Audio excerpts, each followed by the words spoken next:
Olá, amigos! Bem-vindos a essa segunda temporada do seu canal Psicovida,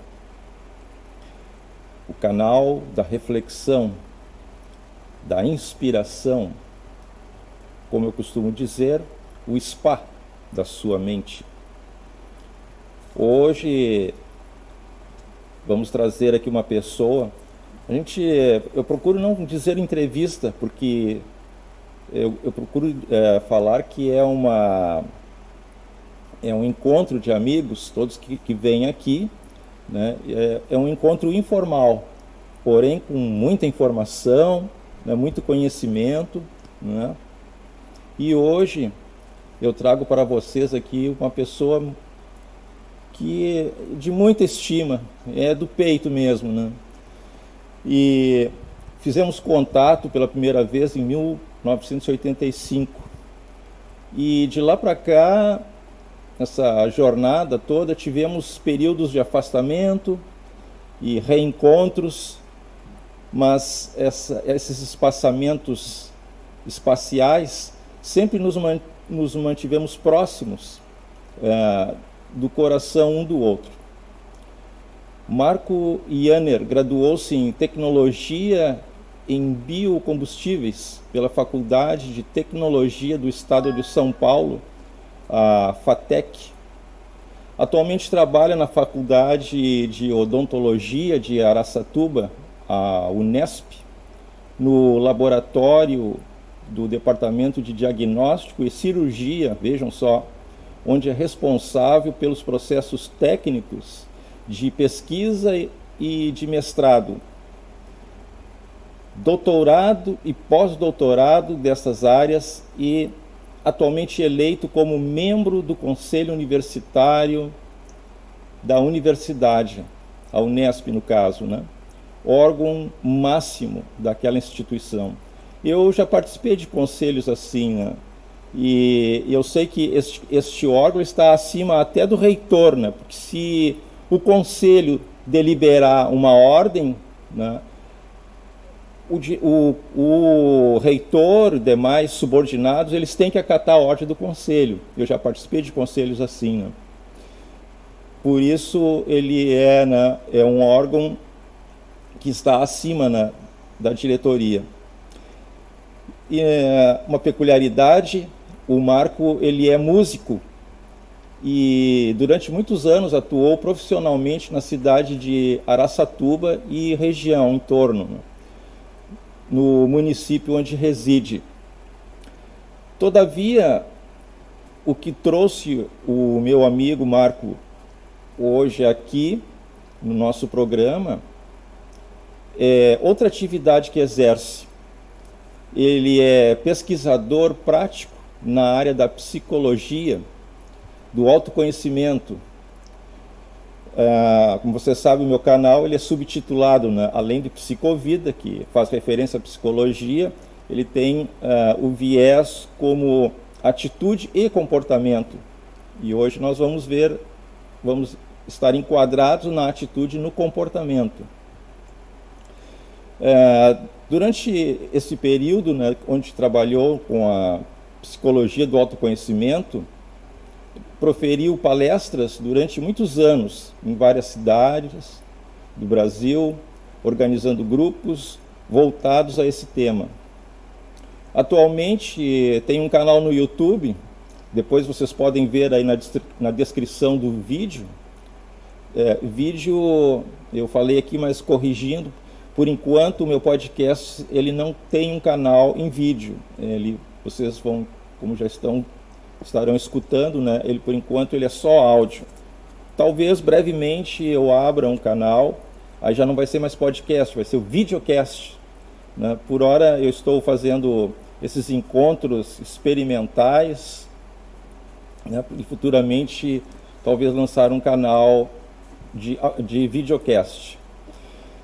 Continuando então, o canal dele, o canal Com Consciência a Serviço do Ser, eu vou deixar aqui o link para vocês na descrição deste episódio, onde além de vídeos explicativos, ele posta audiobooks de livros de autores renomados na área do autoconhecimento, como Eckhart Tolle, é um grande vulto da atualidade, autor do Poder do Agora. Também o seu último trabalho, se não me engano, depois me corrija, né, Marco, com os 4 compromissos de Dom Miguel Ruiz, um descendente autêntico dos povos toltecas. E também fez trabalho com o Dr. Joe Dispenza, da sua obra Como se Tornar Sobrenatural, e também outro trabalho com um antropólogo da nossa atualidade, Samael Aun Weor, Psicologia para uma Nova Era. Esta é uma obra, né, deste Samael, e outros expoentes da atualidade. Bem-vindo, então, meu amigo Marco Janner.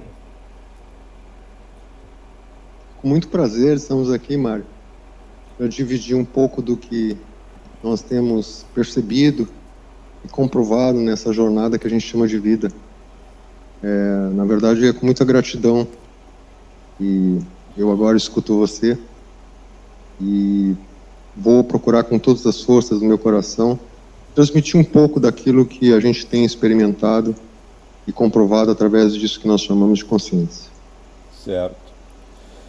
Já faz algum tempo, né, Marcos, que a gente não se encontra pessoalmente, né? Bons tempos aquele das nossas, dos nossos cursos, conferências, palestras públicas, né, que hoje, na época, se chamava palestras públicas, hoje se chama workshop, né? Isso.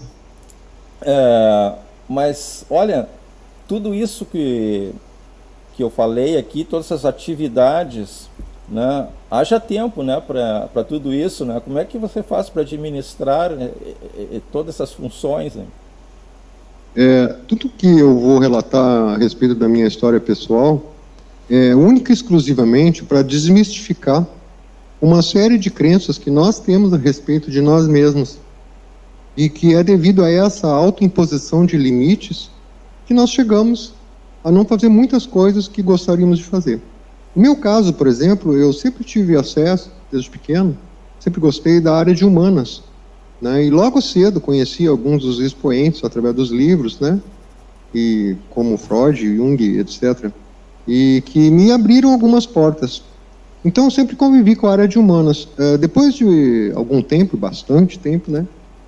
Em meados de 2007, me veio uma ideia de que a área de humanas não era suficiente, inclusive, para compreender a própria questão do humanismo, a própria questão do ser humano. E aí eu me dispus a fazer um curso técnico de 2 anos.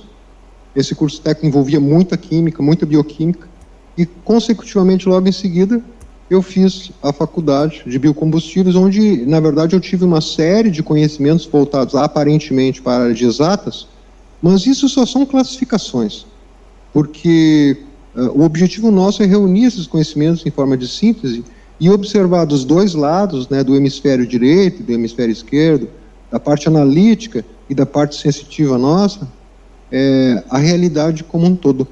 Então, aparentemente, pode ser que essas tarefas ou essas funções que eu exerço são até mesmo algumas antagônicas ou muito diferentes, mas o essencial é que nos permite colocar em prática e viver de uma forma completamente diferente qualquer atividade, da forma melhor possível.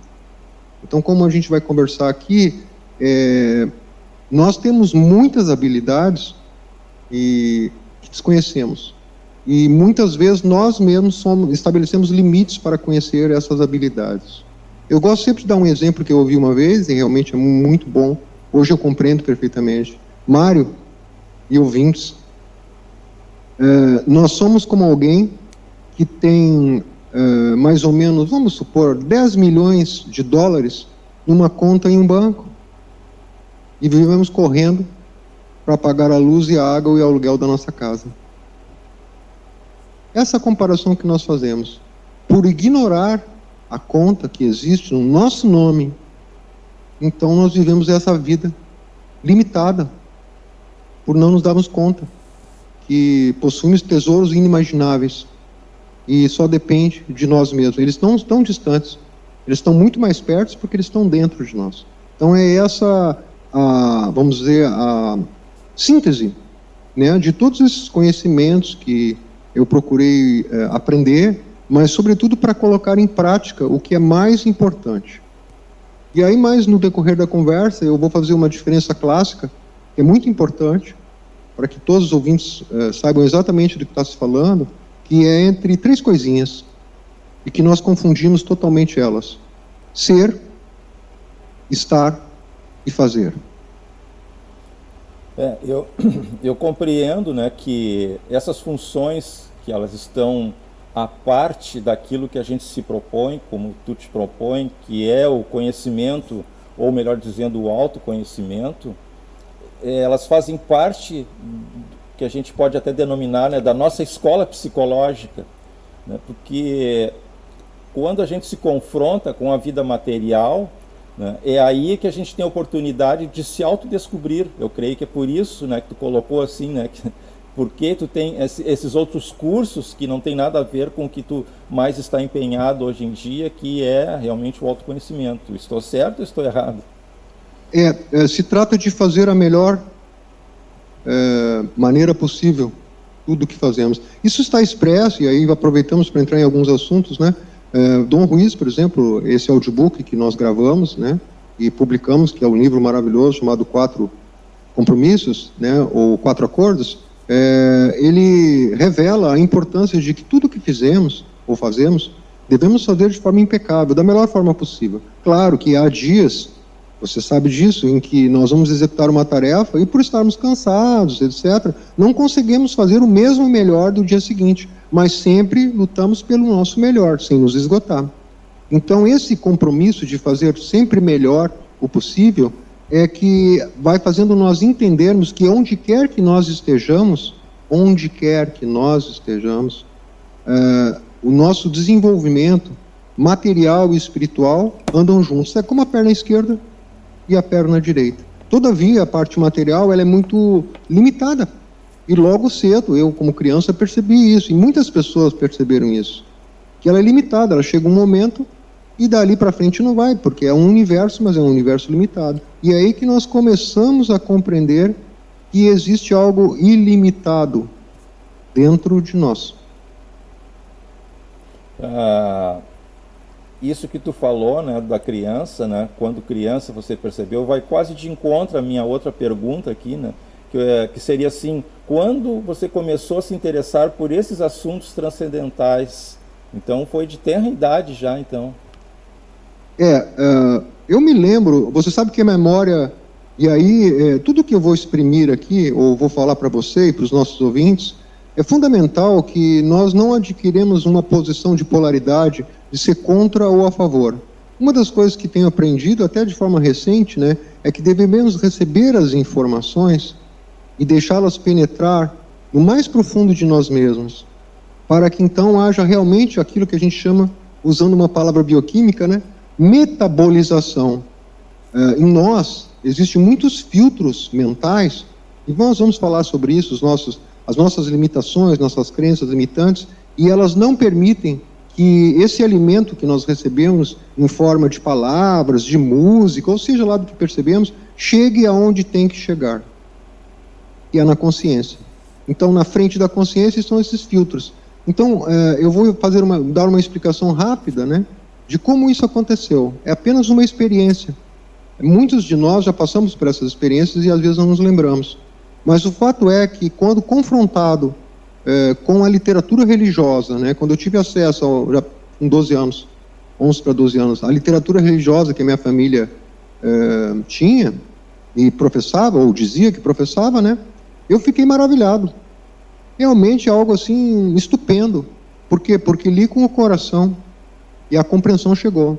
Mas quando eu me pus a olhar para fora e vi os meus semelhantes ao redor, naquele tempo eu não tinha essa compreensão, é óbvio que eu tenho hoje, e demorou muito para chegar, né? Eu comparei aquilo que estava no livro e aquilo que as pessoas diziam e faziam, ou que faziam. E isso causou um abalo, um choque muito grande. E a essa pergunta eu disse a meus pais, falei para eles, disse, foi num ato, eu não quero falar da religião em si, mas foi num ato que acontece com determinada religião. Eu tinha 12 anos, né? Então após esse ato, esse cerimonial, esse ritual, eu cheguei em casa, eles me deram de presente um exemplar do livro, e eu falei para eles,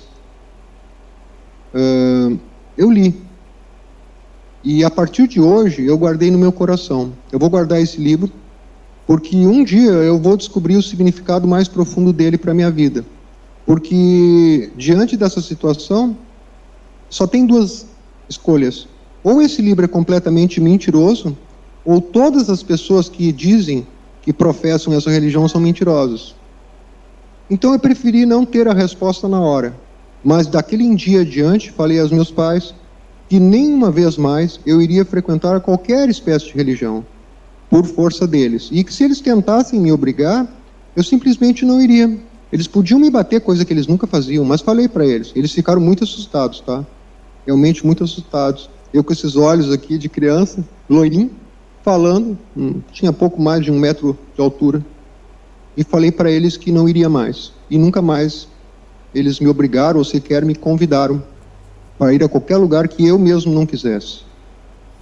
Lugar religioso. Certo. Isso não quer dizer que eu não frequentei muitas religiões, tá? Mas a partir daquele momento eu tomei minha decisão. Então, naquele momento eu não sabia nem por onde começar, Mário. Sabe?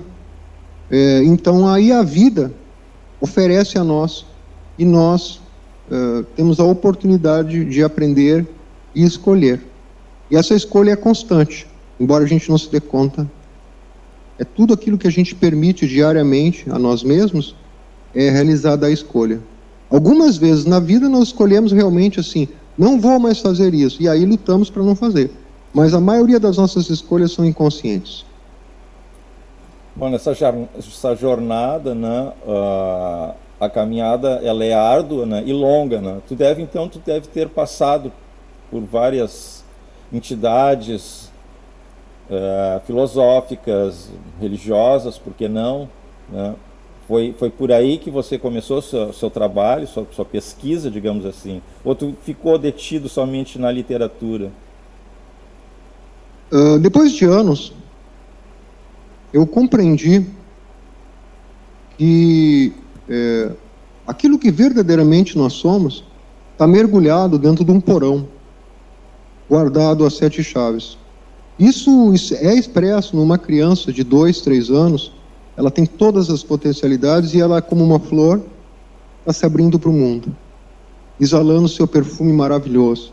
Todas as potencialidades de um cérebro e do sistema nervoso central da criança estão preparados para conhecer todas as verdades universais, até mesmo e, sobretudo, aquelas verdades que não podem ser expressas com palavras.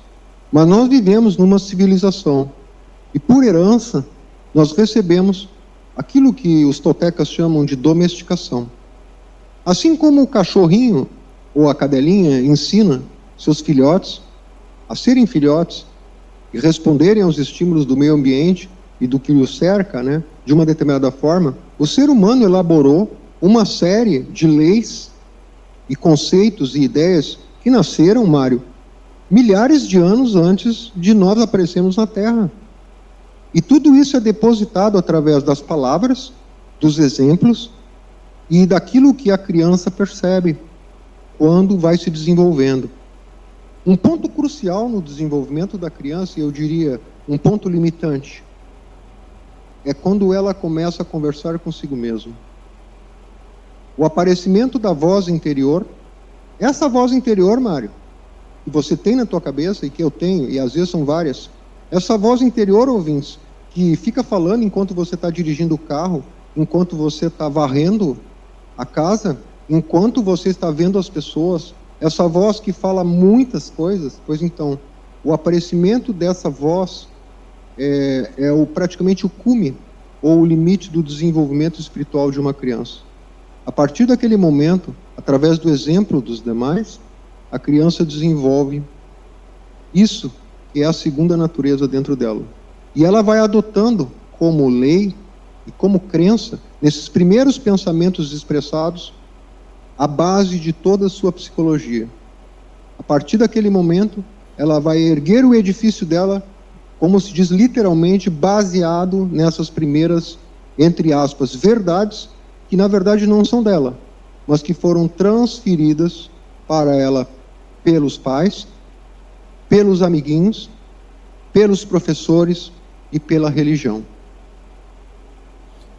Então você acha que o comportamento da atualidade das pessoas, que a gente está vendo assim que a humanidade está entrando numa outra fase, né? A gente é bombardeado constantemente, né, com notícias de violência, de intolerância interpessoal, né? Está difícil conviver com o ser humano. Será que isso aí tem a ver com os amiguinhos, aquilo que cercou o desenvolvimento dessa criança que a gente está falando? Ou tem mais coisas aí? Mário, como eu disse no início, é importante que a gente receba essas informações não como verdades absolutas. Basta que a gente permita que esses pensamentos que estão sendo transmitidos agora sejam depositados na nossa mente. Sem simplesmente criticá-los ou aceitá-los. Simplesmente penetrá-los. Isso que eu vou falar agora é exatamente o que nós precisamos fazer conosco mesmo, para iniciarmos uma verdadeira transformação não só em nós mesmos, e por conseguinte, em tudo que está à nossa volta. Mário, eu tenho muitos vícios, sabe? Eu tenho, por exemplo, o vício de fumar. Me declaro dependente do fumo. E, de uma certa forma, eu consegui dar alguns passos nesse sentido, e que não vale a pena agora citar, mas hoje em dia, por exemplo, eu me sinto muito mais disposto, tenho muito mais energia, meu pulmão está muito limpo, porque, evidentemente, troquei o que fumava, né? Fumava cigarro industrializado, hoje eu fumo um fumo orgânico. Eu estou dando um exemplo, tá? Existem pessoas que são viciadas em remédio para dormir. Elas não dormem se não tomam um remédio. Existem pessoas que são viciadas em álcool, embora não saibam, e precisam tomar, pelo menos no fim de semana, a sua dose de álcool. E assim por diante. Eu sou viciado em café, né? Eu não posso passar por uma cafeteria que eu sinto aquele cheirinho da cafeteria, tem que entrar e tomar um café.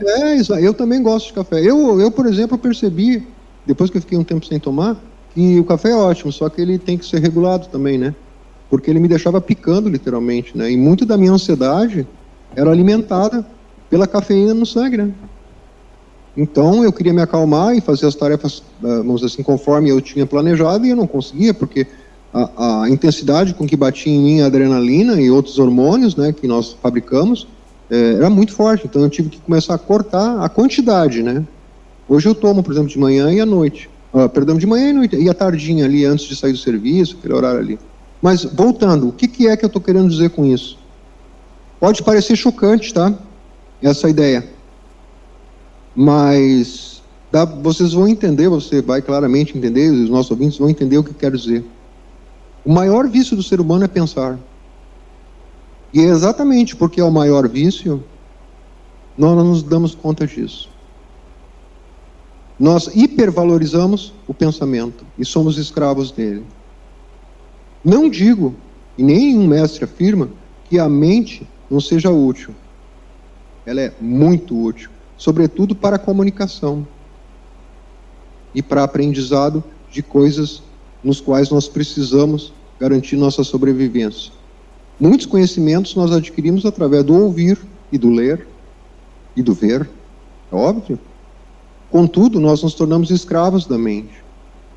Não percebemos uma série de coisas que ocorrem conosco. E talvez seja motivo dessa conversa agora. Nós hipervalorizamos. Se eu pudesse usar uma expressão que não ofenderia ninguém, eu diria que, particularmente, Mário, tu e eu temos como Deus o pensamento. Bah. E esse Deus nos escraviza 24 horas por dia, porque não só pensamos quando estamos acordados fisicamente, mas pensamos em quando estamos dormindo. E aí você poderia me perguntar, mas o que acontece quando nós não pensamos? Nós nos damos conta de uma realidade infinitamente maravilhosa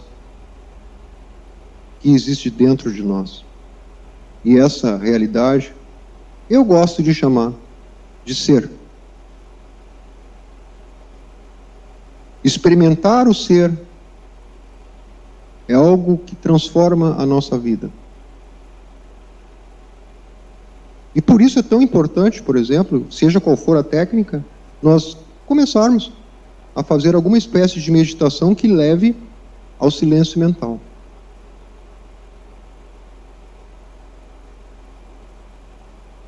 Nós somos escravos dos nossos pensamentos. Aí você pode dizer, os nossos ouvintes podem perguntar, sim, mas nesse momento, nós não estamos pensando?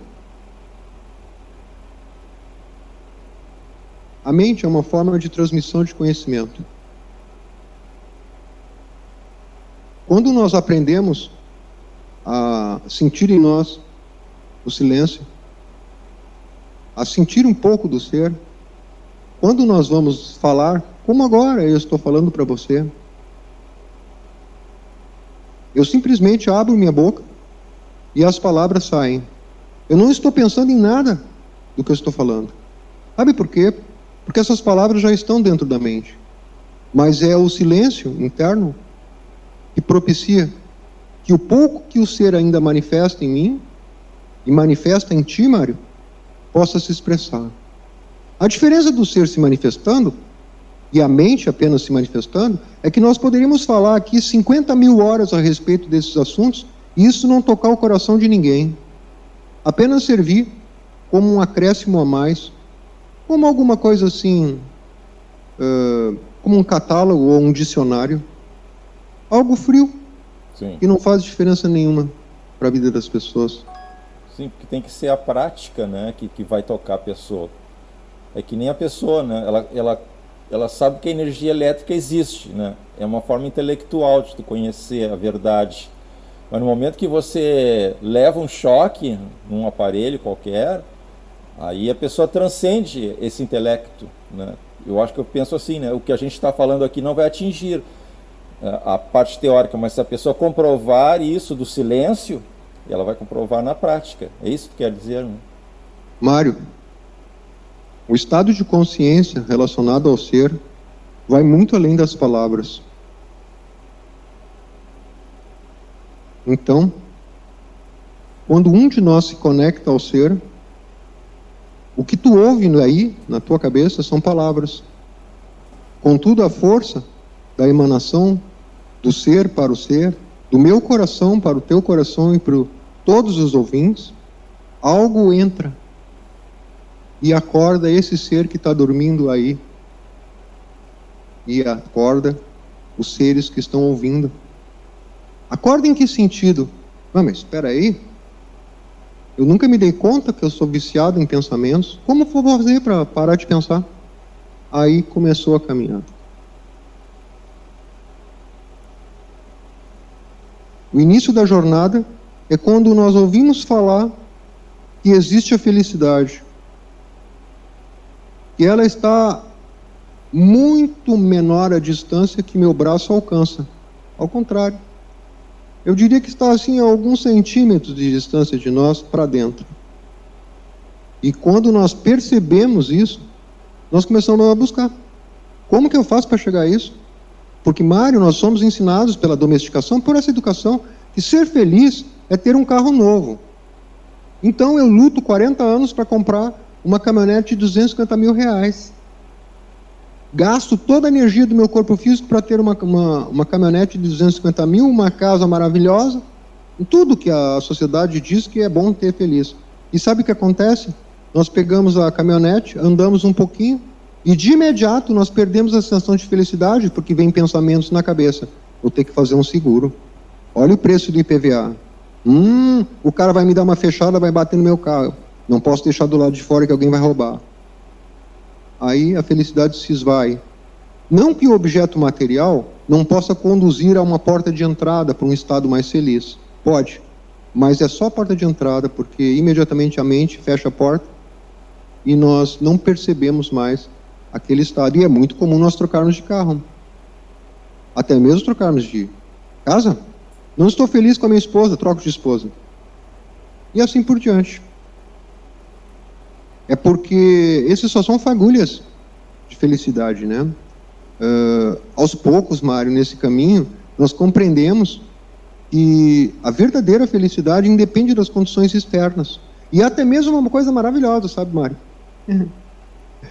Que alguns estados interiores do ser, que nós identificamos como alegria, gratidão, esperança, são eles que atraem circunstâncias melhores, porque nos conectamos com eventos melhores.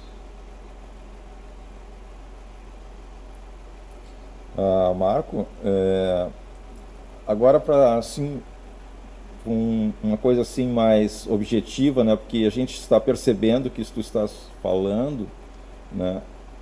Está entrando no terreno da felicidade, que se tu for perguntar para várias pessoas, cada uma vai dizer o que ela pensa da felicidade e não vai dizer exatamente o que é.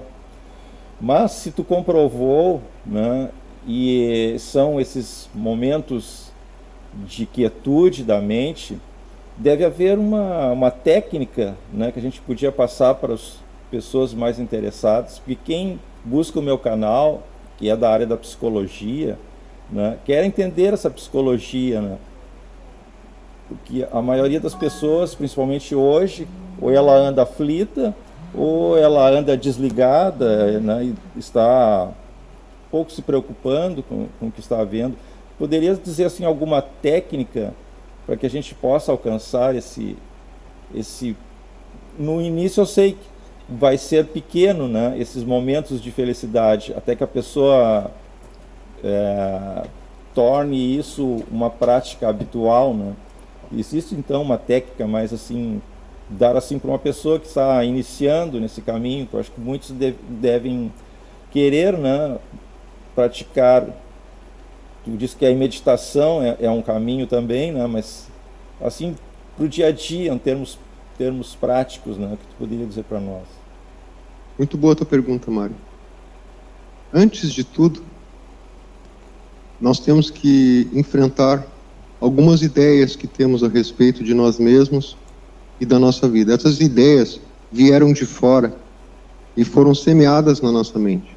Essas ideias dizem que nesse mundo nós jamais seremos felizes.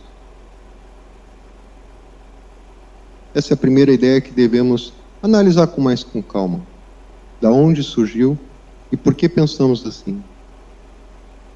O segundo aspecto é que devemos começar a fazer escolhas conscientes. Quando alguém faz uma escolha consciente, essa escolha até pode ser errada, mas todo o trajeto que se seguirá, ela fará de forma consciente e aprenderá muito. E aprenderá tanto que se essa escolha for errada, ela pode escolher de novo. O problema nosso, Mário, é que nós não escolhemos conscientemente. Algo escolhe dentro de nós. Como temos sempre os mesmos pensamentos, e consecutivamente esses pensamentos estão enlaçados num círculo vicioso com determinados sentimentos negativos, passamos muitos dias da nossa vida, eu diria 30 dias ou 31 dias por mês, 365 dias por mês, e anos inteiros, cultivando e alimentando os mesmos pensamentos e os mesmos sentimentos. Então chega um momento e a pessoa se dá conta, alguém falou para ela ouviu aqui no podcast do Mário, que ela pode começar a escolher o que ela quer. Eu daria uma sugestão. Foi assim comigo. E está sendo assim todos os dias da minha vida atualmente. Eu renovo todo dia a pergunta para mim mesmo. O que é que eu verdadeiramente quero ser? Muito bem, se eu estabelecer assim, eu quero ser engenheiro, Muito bem. Essa pessoa, nesse limite de consciência que ela tem, vai lutar para ser engenheiro. Mas olha como existe uma falácia, um engano, um terrível engano, Mário. E todos nós podemos perceber. A língua portuguesa ela é maravilhosa, Mário. No idioma inglês, a palavra to be pode ser ou estar, né? Mas no português, existe uma diferença clássica entre ser e estar. Eu acrescentaria mais uma, fazer. Por exemplo, aí o meu currículo que você apresentou, né? Eu não sou isso. Essa é a minha verdade, eu faço isso. Se você pergunta para uma pessoa, quem você é? Eu sou engenheiro, sou alemão. Isso está relacionado à identidade mais superficial do ser humano, que, de uma certa forma, hoje tornou-se popular a palavra, né? Está relacionada ao ego, essa segunda criação, essa armadura com a qual nós lidamos com o mundo, né? Essa armadura, ela perde sua feiura e perde sua negatividade quando toda essa estrutura de ser engenheiro ou ser alemão está a serviço disso que nós nomeamos como ser. Fazer escolhas, Mário, é fundamental. Mário, quem você quer ser hoje? Você quer ser alguém que reclame da vida o dia inteiro? Você quer ser uma vítima? Você quer alguém quer ser essa pessoa que foi abandonada pela amada? Ou que não consegue emprego? Porque se você se sentir assim, você vai ser assim naquele momento. E se esse momento se prolongar 24 horas por dia, você vai ser isso. Porque você escolheu ser isso. Dar-se conta da escolha. Não quero dizer que a partir da escolha, você vai deixar de ser outra coisa. Não, não, não, não. Mas a partir dessa escolha, você vai dirigir um pequeno objetivo. O que é isto que eu estou me sentindo dentro de mim que me faz ser uma vítima? Até que ponto eu sou vítima? Por que acontece isso comigo? Por que aquela amada foi embora? Por que eu não arrumo emprego? E aí, Mário, não precisa se preocupar, porque todos os conhecimentos estão disponíveis para quem buscá-los. Você vai, assim como o nosso público vai, assim como eu consegui, obter conhecimentos e revelações que nos permitem descobrir por que nos tornamos vítimas. Eu posso falar para você por que eu me tornei vítima, você quer? Não sei se é pertinente ao momento. Né? Não, eu posso dar como exemplo eu. A melhor forma do mundo para que todo mundo se exponha é você arrancar o seu próprio coração e mostrar a sua feiura. É justamente o oposto que a sociedade nos mostra. Nós moldamos uma cara, uma face, e que mostramos o lado belo, que é inexistente, porque esse não é o verdadeiro lado belo nosso. Então, por exemplo, eu me tornei uma vítima durante grande parte da minha vida, porque eu carecia de atenção. Eu, na verdade, dizia aos outros que sofria isso, sofria aquilo, para que os outros dessem aquilo que eu pensava precisar. E quanto mais vítima eu me tornava, menos atenção eu tinha. Olha aí. Então, aí vem também os fenômenos que a gente podia estudar durante horas e conversar sobre eles, que tem outra oportunidade, sobre a questão da atenção, porque a atenção é tão importante, né? Em todos os sentidos.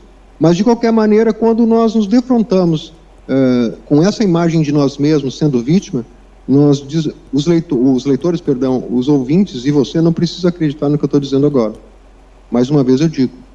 Mas nós temos uma incrível revelação que por detrás dessa máscara, que se chama personalidade, que nós pensamos que somos, estão as verdadeiras causas ou as escolhas que fizemos de forma inconsciente, que foram promovidas ou escolhidas a partir desses primeiros pensamentos que nós recebemos dos nossos pais, da religião, da família, quando nós éramos pequenininhos.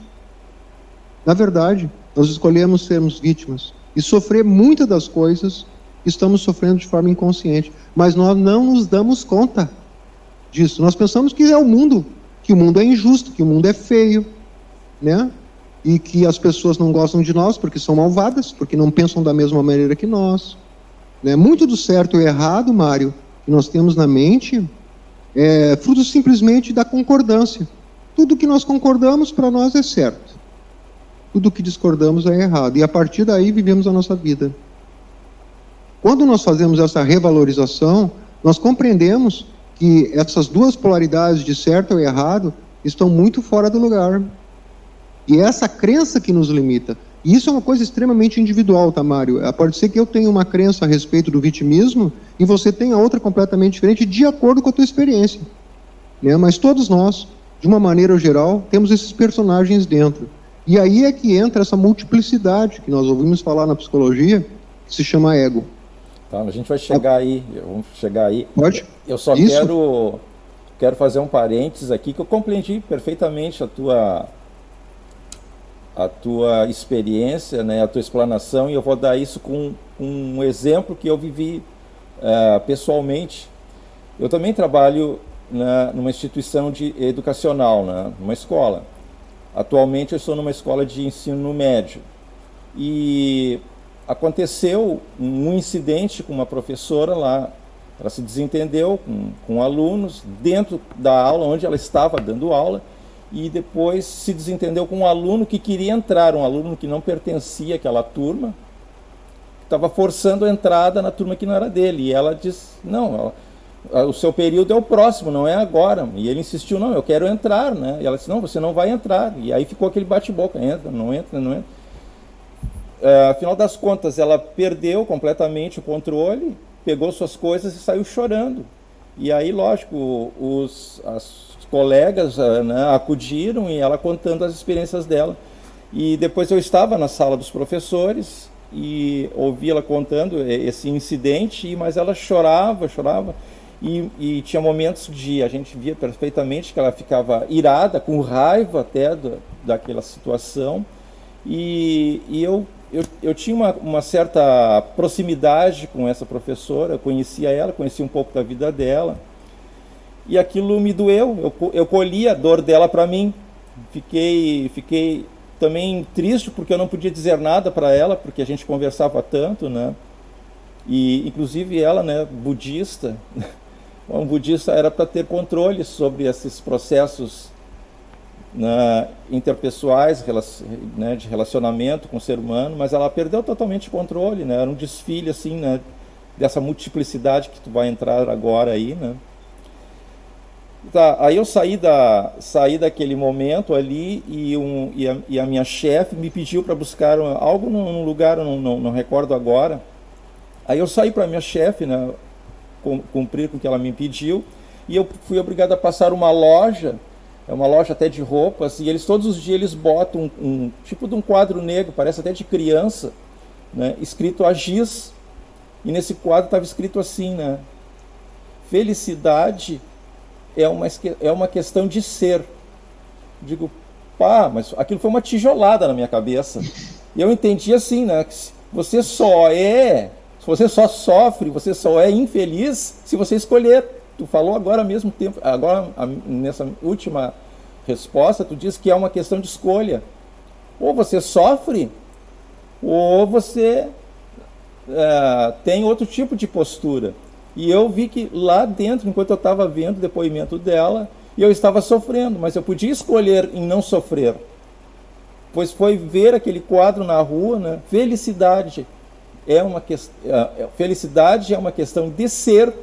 E eu digo, puxa, mas olha só, está aqui a lição, né? A escolha é minha, a escolha é de cada um, né?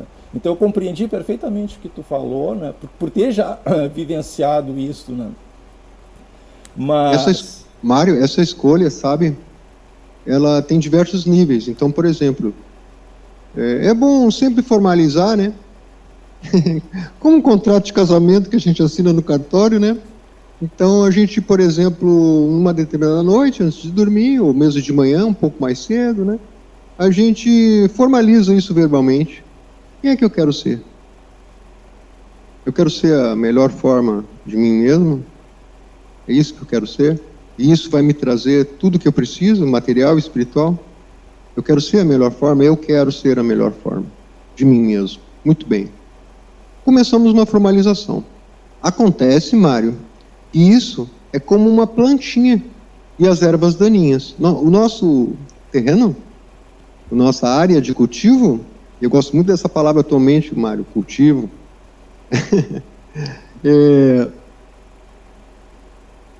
Nossa área de cultivo depende muito do que nós queremos que seja cultivado. Então, por exemplo, dar-se conta que ficar olhando a internet no YouTube, onde, quando não existe desgraça, as pessoas inventam e multiplicam e amplificam. Se eu dou-me o direito a escutar notícias, vou usar uma expressão chula, né? Desgraçadas, só notícias ruins. Se eu me dedico a assistir violência, assassinato como algo comum, mesmo que seja num filme, se eu me dedico a alimentar todas essas partes violentas de mim mesmo sem se dar conta, né? E aí, por isso, a disciplina, a gente vai se dando conta. O que eu quero alimentar em mim mesmo? Se eu quero alimentar a felicidade, eu tenho que buscar coisas felizes, para que eu consiga entrar na mesma frequência e me alimente de coisas bonitas, coisas agradáveis, né? Mas parece ser óbvio isso, mas a gente não se dá conta. Isso ninguém pode fazer por nós, Marco, porque se eu começar a implantar disciplina no outro, eu viro um fanático e torno a vida pior ainda. Por isso, o julgamento dos demais nós devemos anular da nossa vida. Se a pessoa quer uma sugestão, a gente dá, mas nunca com caráter impositivo. Esse é o grande erro que ocorre em muitas escolas de filosofia, porque isso está diretamente ligado ao ego e não ao ser. O ser não nos impõe nada. Simplesmente o que ele faz é mostrar a vida como uma escolha. E a partir daquele momento nós vivenciamos a nossa própria escolha, seja consciente ou inconscientemente. Essa história de punição, sanção e castigo foi inventada dentro de nós mesmos há muito tempo. E criamos um departamento especial de tortura de nós mesmos. E isso se reflete no nosso interior de forma tão profunda, Mário, que muitas dores, muitos sofrimentos, muita angústia, muita ansiedade, muita depressão que todos nós sentimos são meros reflexos do verdadeiro lixo que nós carregamos dentro. E que, na verdade, existe para nos chamar a atenção. Mais uma vez a palavra atenção. Hoje em dia, Mário, a ciência está chegando a um ponto, eu não falo da ciência de jornal, tá? Mas a ciência que realmente se preocupa no desenvolvimento harmonioso e completo do ser humano, por exemplo, a neurociência, que ela chegou à conclusão, através de experiências práticas, experimentais, comprovadas com muitos indivíduos, né? E à medida que você alimenta, através das percepções, determinado tipo de sensações ou realidades, aquelas realidades são colocadas como óculos coloridos no nosso olho e nós só enxergamos aquela cor. Então você iniciou o programa, para mim, falando, por exemplo, de violência, de guerra, disso e daquilo outro, não falou? Mário? Sim. Pois então eu vou te dizer uma coisa. Quanto mais nós alimentamos com essas notícias, que a maioria das vezes não são verdadeiras, tá? São distorções da percepção de quem está noticiando, tá? Quanto mais nós alimentamos com desgraças, mais nós vemos o mundo assim. O mundo se torna desgraçado para nós. E nós nos tornamos profundamente felizes.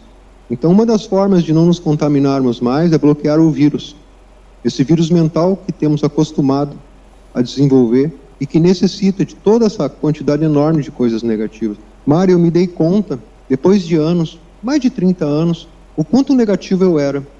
E eu tinha toda a filosofia e toda a instrução prática para me desenvolver como ser humano, e eu estava preso no aspecto negativo do ensinamento ou dos conhecimentos, sempre vindo do mundo de forma obscura.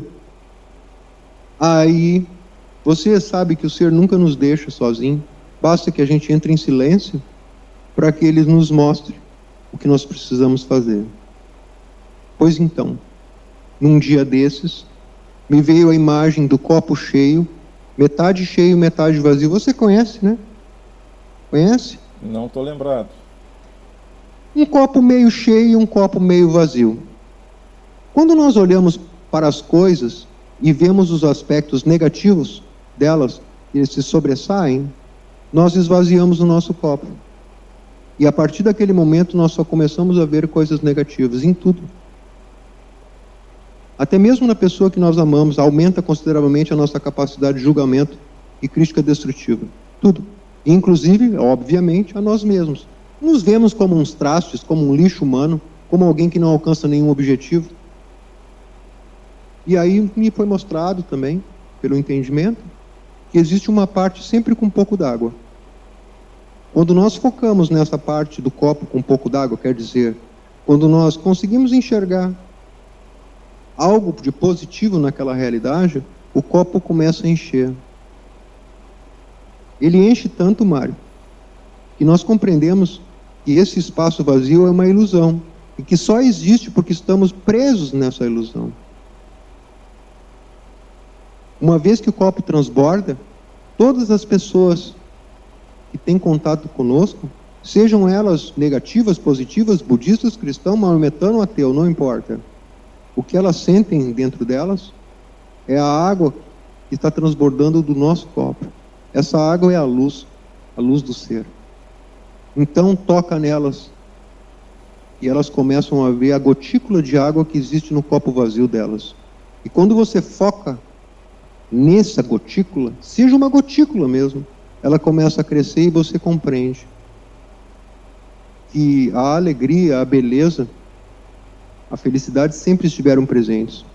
Nós é que não aprendemos a olhar. Aí você pode me perguntar, sim, mas não existem coisas negativas? Sim, existem. Mas qual delas você quer cultivar? Porque quando você se preocupa com coisas negativas, a tua atenção está sobre as coisas negativas. E aonde está a tua atenção, está a tua energia. É impossível não notar as coisas negativas. Ainda mais a pessoa que vai aprendendo a observar-se a si mesma.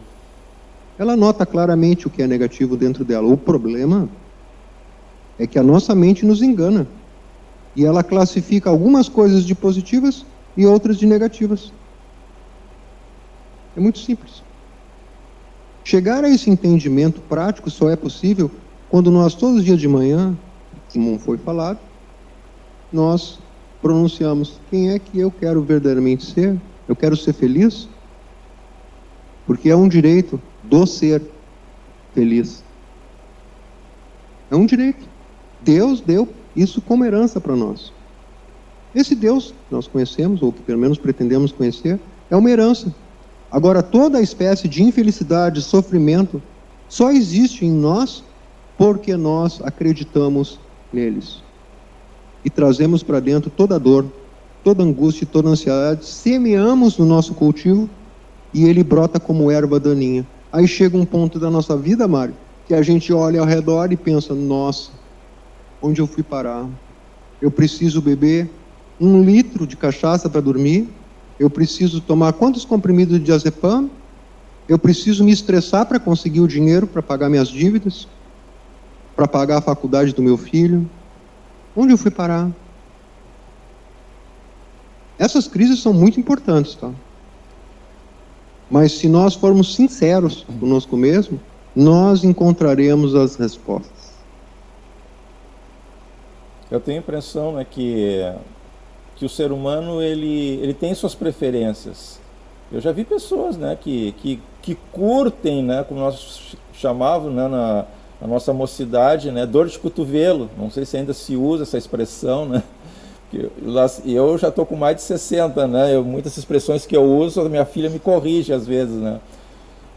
Eu vejo assim que as pessoas gostam de curtir aquela dor, né? Mas elas estão fazendo errado, porque, como tu falou, né, o copo meio cheio, meio vazio. E com aquilo que ela enche o copo, aquilo que vai chegar a um ponto e vai transbordar, né? Eu acho que é isso, né, que tu quis dizer para nós, né? É que é o seguinte, no caso dessa metáfora, o copo vai secar, né? Vai ficar uma gotícula ali esperando a hora da germinação. Mas é importante, Mário, que a gente entenda, certo ou errado, depende do que a pessoa quer. Eu poderia te dar uma explicação, que é isso que a neurociência faz hoje, de como nós ficamos viciados em ficar tristes.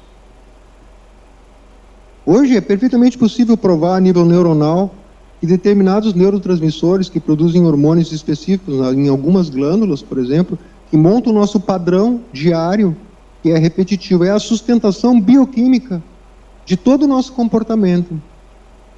E existe uma relação direta entre o que nós sentimos, pensamos, em suma, somos, né? E essa relação bioquímica. Então, essas pessoas, esses meninos, por exemplo, que cultivam a dor de cotovelo, elas ficam viciadas nessa sensação, porque eles não conhecem outras coisas. Então, o corpo deles é como um círculo vicioso. Acabou a substância, vamos pensar de novo na dor de cotovelo. Quando a dor de cotovelo vem, aquele pensamento chama um sentimento característico que produz determinados hormônios na corrente sanguínea. Satisfeito, enfastiado daquela dor de cotovelo, temos um período de afastamento. Novamente, quando esse processo ressurge, porque são caminhos neuronais, né, Mário? Trilhas muito trilhadas, né? Por isso é que se diz que o nosso cérebro pouco é utilizado, porque essas trilhas são sempre as mesmas. São padrões de comportamento. Isso pode ser medido hoje em diversos aparelhos eletrônicos, né? De acordo com o pensamento que tu tem, esse pensamento é viciante, você tem várias vezes por dia, você conduz o teu corpo a um certo estado. E esse corpo sofre muito, porque ele tem toda uma linguagem, ele foi feito para ser perfeito, Mário. E a parte da mente desequilibrou por completo o sistema nervoso autônomo, que é responsável, por exemplo, pela nossa digestão, nosso pulmão, por reprodução celular, por criação de proteínas, por expressões gênicas. Então, imagine a influência que a mente tem sobre o corpo. Então, esse tipo de vício, ele é muito explicável. Agora, procuremos não usar a palavra certo ou errado, porque certo ou errado está de acordo com o que a pessoa escolhe. Ela não conhece outra realidade. É muito comum, Mário, eu já passei por essas situações, né? A pessoa me dizia assim: Marco, tu tem que sentir gratidão, Marco. É isso que vai te sair fora do buraco. Tu tem que te conectar aí com a alegria. Aí eu pensava, a mente, né? Pensava aqui, mas como é que eu vou ter alegria, cara? As minhas contas, estou devendo não sei quanto no banco, a qualquer momento podem tomar meu carro. Como que eu vou ter gratidão? Como se eu estou sentindo dor? Eu estou me sentindo incapaz de levantar de manhã, que gratidão eu vou ter? Aí, Mário, entra isso que você falou. Para se sentir grato, ou para se sentir alegre, para se sentir feliz, nós temos que, por um momento, escapar da gaiola. E aí entra a importância da meditação. Uma prática de meditação simples, por exemplo, né? E existem diversas, no próprio canal aí, se alguém procurar, vai encontrar algumas práticas, né? E estamos publicando um audiobook maravilhoso, que é 100% prático em relação à prática de meditação. Temos que deixar de ser, não por alguns instantes, nos afastar desse padrão mental e simplesmente buscarmos a nós mesmos como origem. E quando nós fazemos isso, Mário, nós nos aproximamos disso que a física quântica chama de campo quântico, né? Ou de vácuo, onde está o ser. E o ser é inexplicável. Ele é fonte de toda a sabedoria, de toda a maravilha, de toda a felicidade que nós precisamos. Quando alguém tem essa oportunidade, se dá essa oportunidade de experimentar o ser, nós compreendemos, Mário. E aí, quando nós voltamos da meditação, nós nos transformamos um pouquinho. E depois um pouquinho, mais um pouquinho, aprendendo com o dia a dia. E cada vez mais nós nos aproximamos disso que pensávamos não existir. Então, por exemplo, Mário, se você me mostra uma cena de guerra hoje em dia aqui, né, no YouTube, eu olho para aquilo e me pergunto o que é que aquelas pessoas que estão se matando escolheram experimentar na vida delas. Porque Deus não tem nada a ver com isso, tá, Mário? E nem o karma. O karma é consequência. O que elas resolveram? Por que elas resolveram experimentar aquele tipo de dor?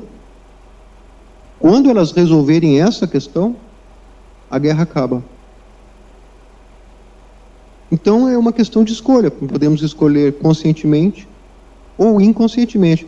O problema da escolha, não digo errada, tá, Mário? Mas o problema da escolha involuntária, escolha inconsciente, é que pode demorar muito tempo. O caminho fica muito comprido. E você sabe, né, Mário?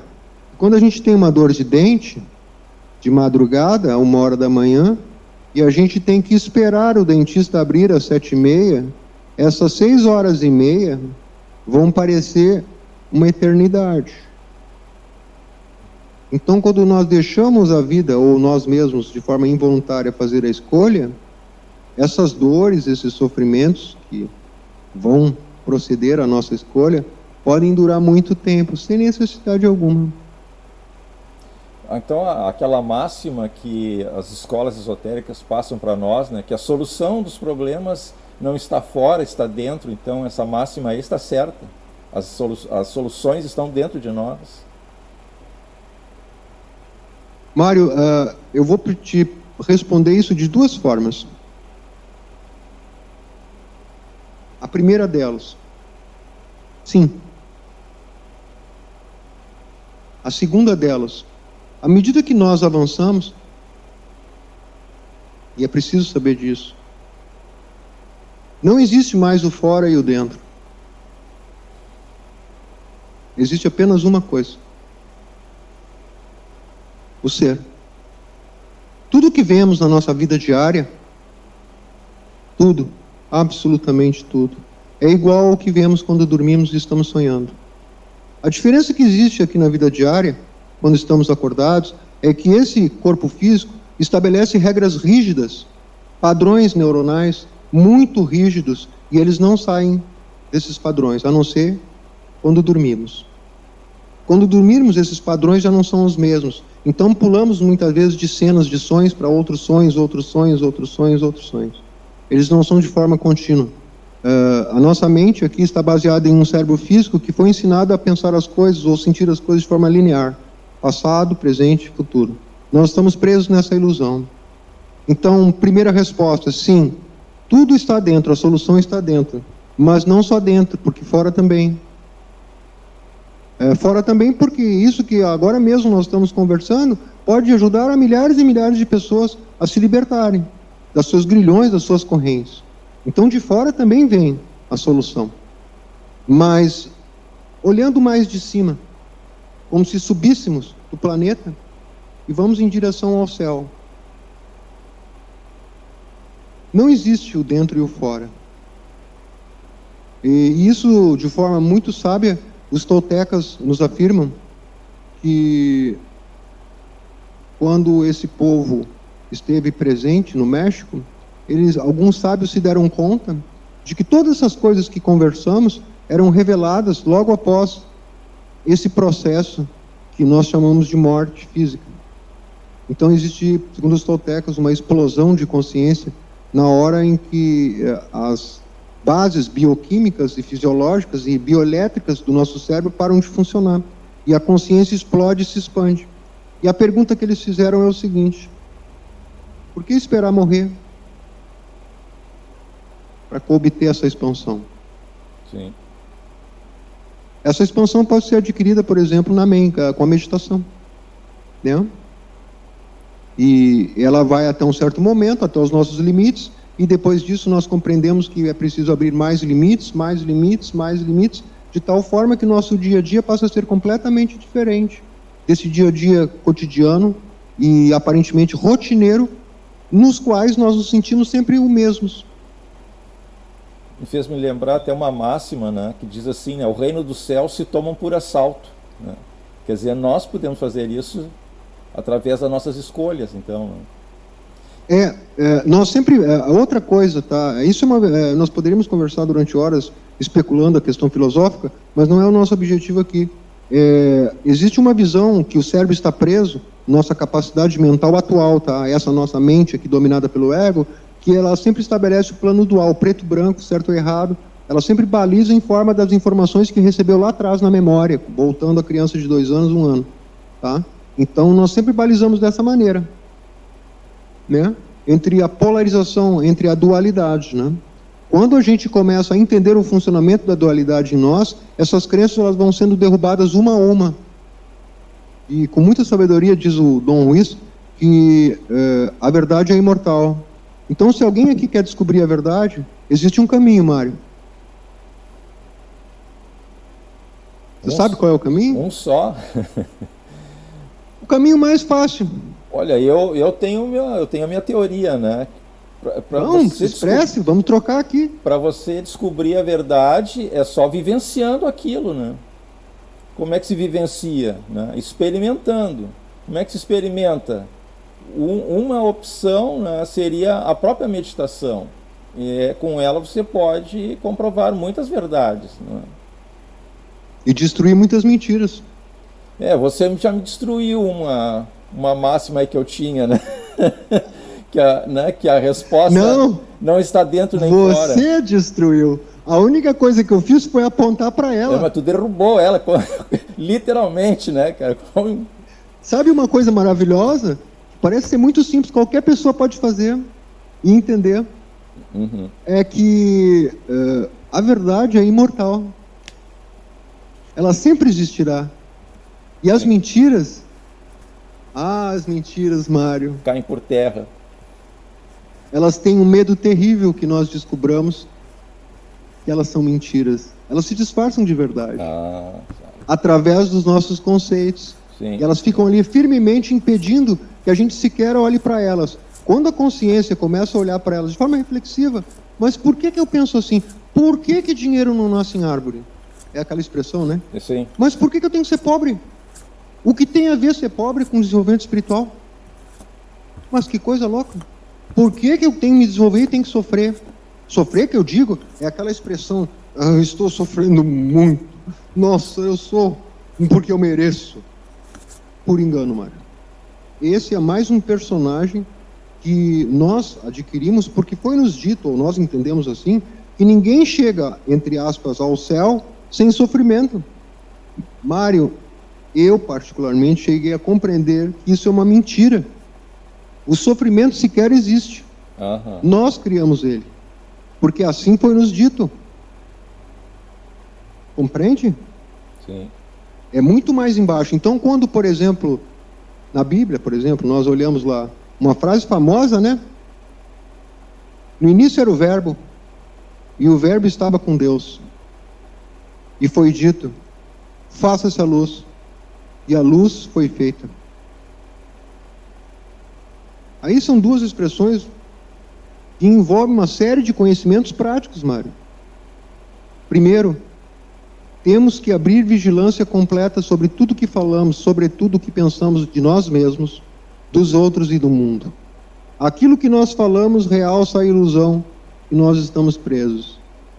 Se eu digo, esse cara é um ladrão, um sem vergonha, o que eu estou dizendo para mim mesmo? Que o meu irmão que está lá, que eu estou percebendo como imagem e que está dentro de mim, é um ladrão, é um sem vergonha. Portanto, eu sou um ladrão e sou um sem vergonha. Porque o que eu percebo não é ele, é uma imagem dele que chega dentro da minha alma. Então, em última palavra, quando eu critico destrutivamente alguém, eu estou me autodestruindo. Fora isso, quando nós temos pensamentos de falsa humildade, eu não valho nada. Eu sou um verme. Muitas vezes copiamos de outros mestres essas palavras, mas, no entanto, a consciência que aquele mestre tinha ao falar que eu sou um verme, ou que eu não valho nada, é muito diferente da consciência que temos hoje. Quem pronuncia isso em nós é a consciência? Não, porque não temos consciência de quanto somos verme. Nem sequer conseguimos olhar para dentro de nós mesmos e aceitar a nossa treva, a nossa negritude, o quanto está escuro o quarto, e nós fugimos, rotulamos, quarto escuro, esse é a minha ira, essa é a minha vingança, esse é meu ciúme, nós gostamos de rotular. Mas entrar no quarto para olhar, quer dizer, presenciar a ira dentro de si, percebendo todos os pensamentos e todas as atitudes que temos quando estamos irados a cada dia, isso sim é entrar no quarto. E aí nasce em nós uma coisa maravilhosa, Mário. É que nós pensamos também, mais uma da domesticação, que com a violência nós podemos domar essa força, que nós chamamos de negativa. Quanto mais violência nós aplicamos contra essa força, mais violenta fica a força contra nós. Foi aí que num belo dia eu desatei em choro copioso. Não era de tristeza, Mário. Descobri que quando vem em mim as lágrimas, altera o meu estado de inteligência e eu sou capaz de compreender, assim como todos vocês que estão me ouvindo, e você também, Mário, coisas que a mente não consegue entender. E brota uma luz, um amor, e nós passamos a amar os nossos inimigos. Não o nosso vizinho, o nosso país que estamos em guerra, ou seja lá o que for, não. Os inimigos que estão aqui dentro. Eles se transformaram em inimigos, Mário. Eles se transformaram no ego e nos diversas manifestações desagradáveis porque falta amor Neles. em nós.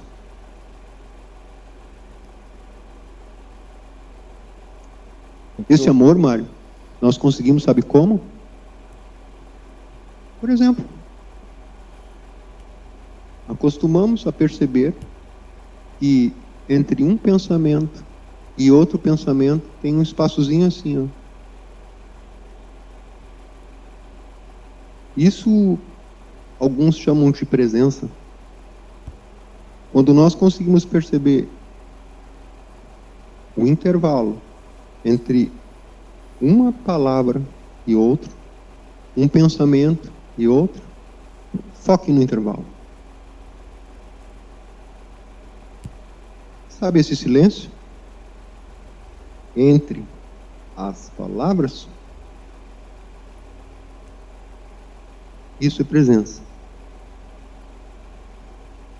Alguns músicos, por exemplo, maravilhosos, criam melodias e intercalam notas.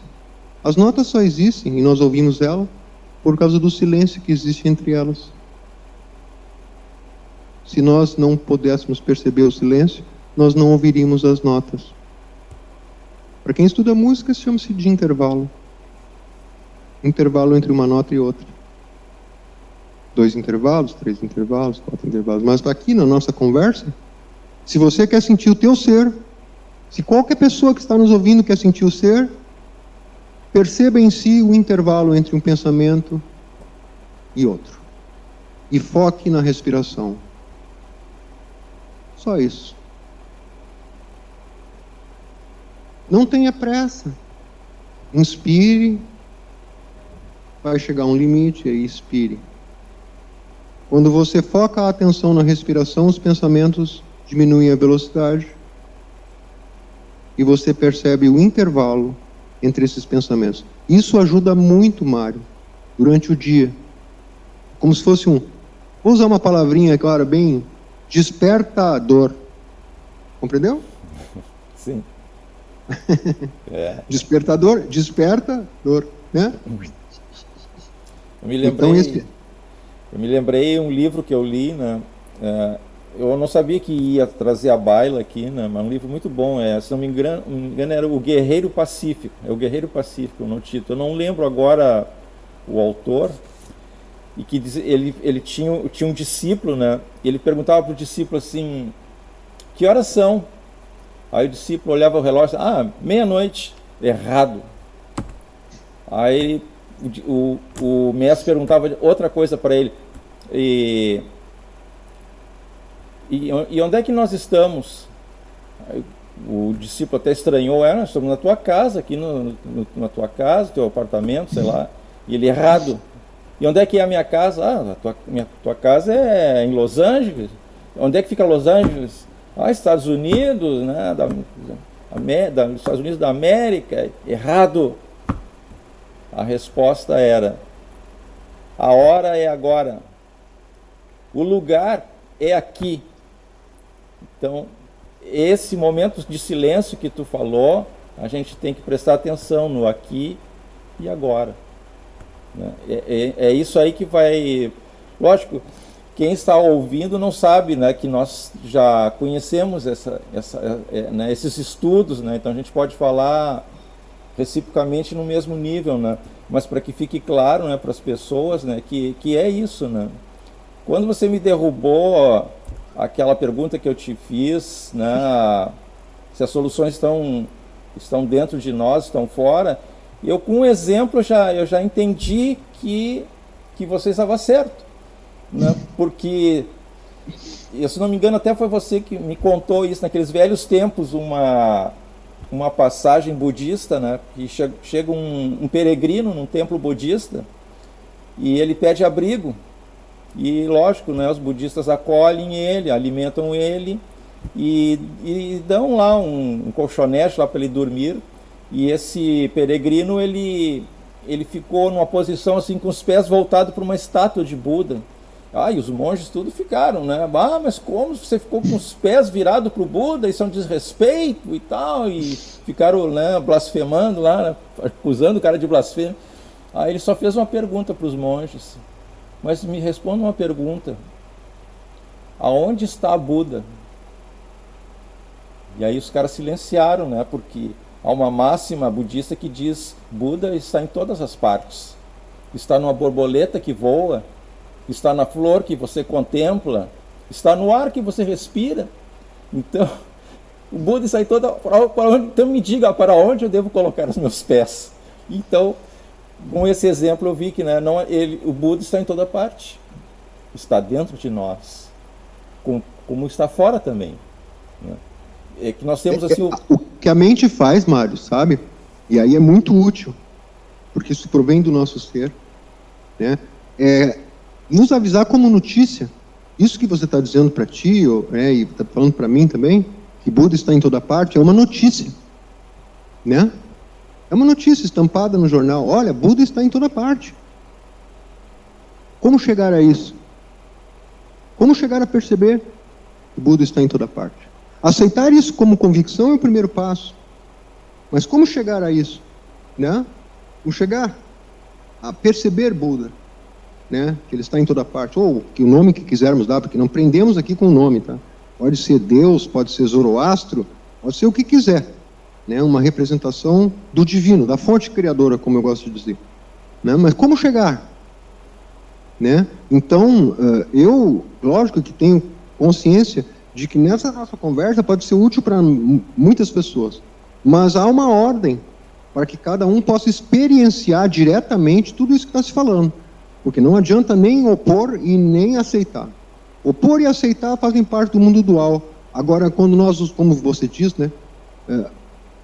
A eletricidade não dá choque, isso é mentira. Eu aprendi que isso não é verdade, então põe lá o dedo. Aí quando o cara põe o dedo, ele, não preciso acreditar mais. Porque... Ou então, eletricidade não dá choque no polo neutro. Aí eu boto a mão no ar, não dá choque realmente. Não dá, pronto, acabou. Ou seja, há que se experimentar, né? Uma forma de experimentar é isso que estamos falando aqui, que é preciso uma posição de voltar ao equilíbrio, né? E existem várias formas de voltar a esse equilíbrio interior. Uma delas é, durante o dia, nos lembrarmos de adquirir isso chamado de presença. É um exercício simples.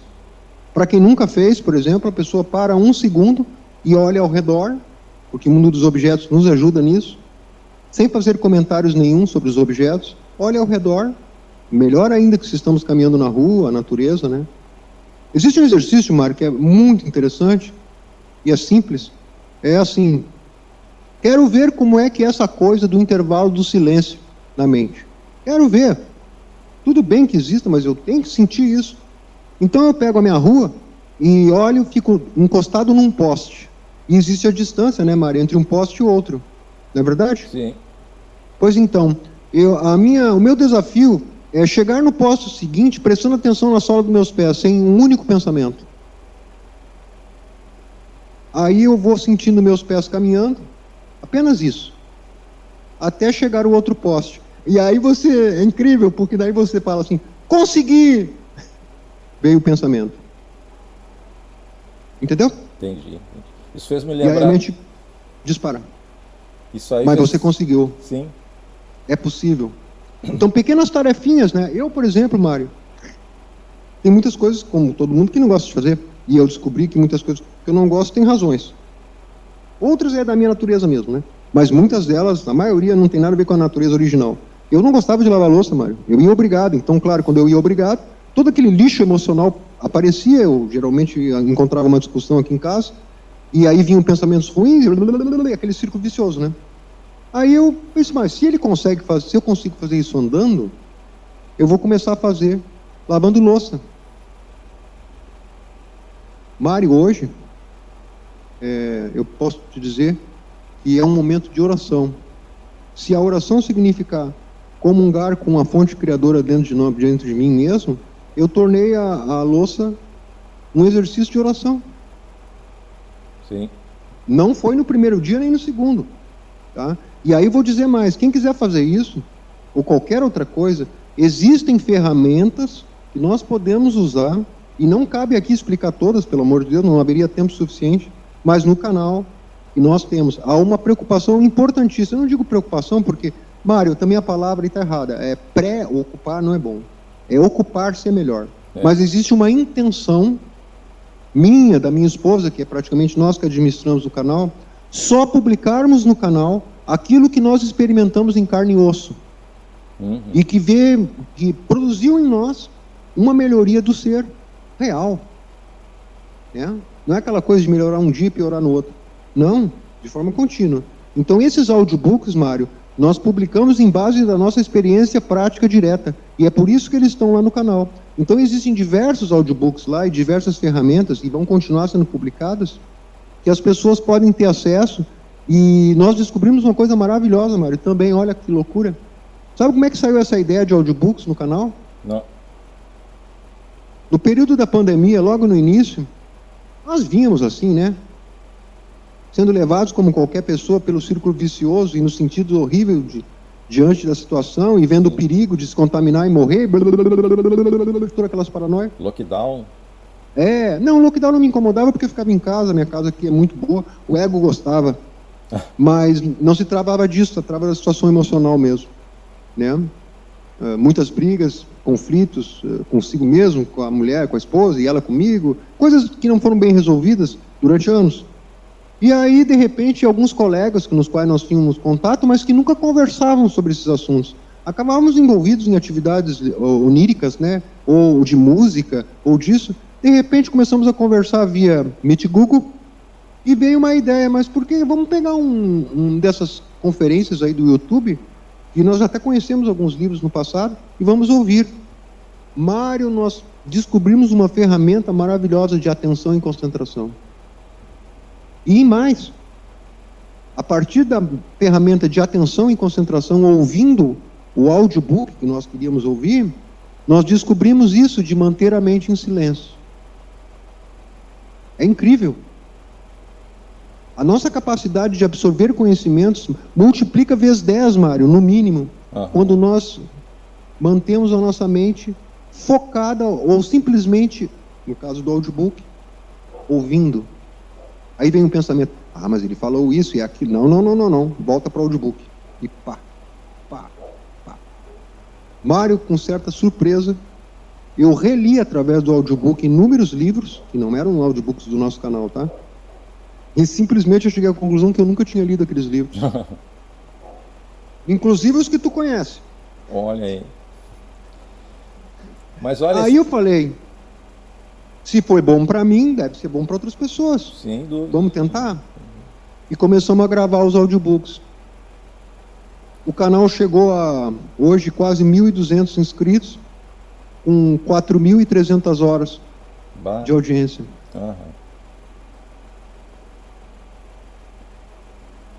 E a nossa intenção, Mário, é que as pessoas possam usufruir daquilo que foi bom para nós. Sim. Então, nós separamos sempre. Existem vídeos que são explicativos, né? E aí entra a figura aqui do Marco Aurélio, falando. E existem os vídeos que o conhecimento vem direto do autor. E nós emprestamos o nosso verbo, a nossa palavra, da melhor forma possível que temos, e transformamos, né, as letras em palavras auditivas e transmitimos o ensinamento para que a pessoa tenha a oportunidade de receber o ensinamento de forma mais fiel possível do autor. Sim. E tirar as suas conclusões e suas dúvidas. Até para quem é deficiente visual, né, o audiobook é uma grande ferramenta que ele pode se utilizar disso aí, né? Ainda mais esses livros, Mário, que nós adotamos, por enquanto estamos usando, ainda temos agora 2, que um está no 4º volume e outro está no 5º. Volume que eu digo é vídeo, né? Porque nós fazemos de 1 hora em 1 hora, para não ficar tão cansativo para nós também e não demorar tanto tempo o processo. A maioria deles não tem em braille. Não tem. Imagina. Mas estamos aí iniciando uma campanha com essas associações e organizações. Foi algo que surgiu, assim como a ideia que tu teve faz alguns dias, que a gente nem se tocou no que estávamos fazendo. Olha só. Era só divulgar, né? Eu estava aqui, né, a gente fica conversando, né, mas a mente fica trabalhando, né? E aquele teu exemplo da panela ali, lavar a louça, né? Eu não tenho bronca com isso, né? mas eu tenho uma bronca, ou tinha pelo menos, né? Era de usar o fio dental nos dentes. Pá, cara, passar fio dental para mim era um padecimento, né? Mas eu digo, pô, para um pouquinho, tu não luta pelo despertar. Quem é que não quer passar o fio? Qual é o problema? Quem é que tá, Qual é o problema? onde é que tá doendo? E aí eu fui a fundo naquilo, né, cara? Sim. E aí, de um tempo pra cá, eu digo, olha, cessou, eu já passo o fio dental, né, nos meus dentinhos, sem problema, sem esforço, sem... Claro, de vez em quando vem aquela... A gente tem muito, uma preguicinha, né? Sim. O ego tá lá, né? Mas uma grande parte eu venci. Bom, mas eu vejo assim que uma etapa eu passei, só que aí depois eu precisei botar um aparelho dentário. Aí, meu amigo, passar o fio dental com um aparelho foi como começar do jardim da infância, né? Porque é mais Sim. difícil você passar o fio dental com o aparelho do que passar no dente livre. E eu agora, né, acho que agora estou numa outra graduação, sei lá, numa outra que eu vou ter que superar essa aí, né? Porque Com certeza. é árduo, né, cara? Mas eu vejo assim Mário, o mais maravilhoso que eu acho, e eu acho que você deve também achar, até pela nossa afinidade, é que esses estudos e essas práticas não vão fora do cotidiano. Ao contrário. Na verdade, é como se assim, ó, o cotidiano é uma roupa que nós vestimos. Então é como se quando nós entramos na roupa, esse conhecimento é a mesma coisa. Ele entra e ele ocupa o nosso cotidiano. Então, por exemplo, ao invés de eu dirigir e pensar em coisas totalmente abstratas e muitas vezes coisas infelizes, né? Porque quando a gente tem um tempinho sem precisar usar a mente, esses pensamentos infelizes como eu digo, desgraçadamente negativos, eles tomam conta do solo mental. Então, por exemplo, enquanto dirigimos, existem exercícios maravilhosos que nós aprendemos a fazer dirigindo automóvel. Por exemplo, eu demoro meia hora para chegar no meu trabalho. Então, e não precisa se preocupar, porque vai ficar bem, aliás, muito mais atento do que ficaria no jeito normal, porque às vezes a gente até dirige sem se dar conta. Né?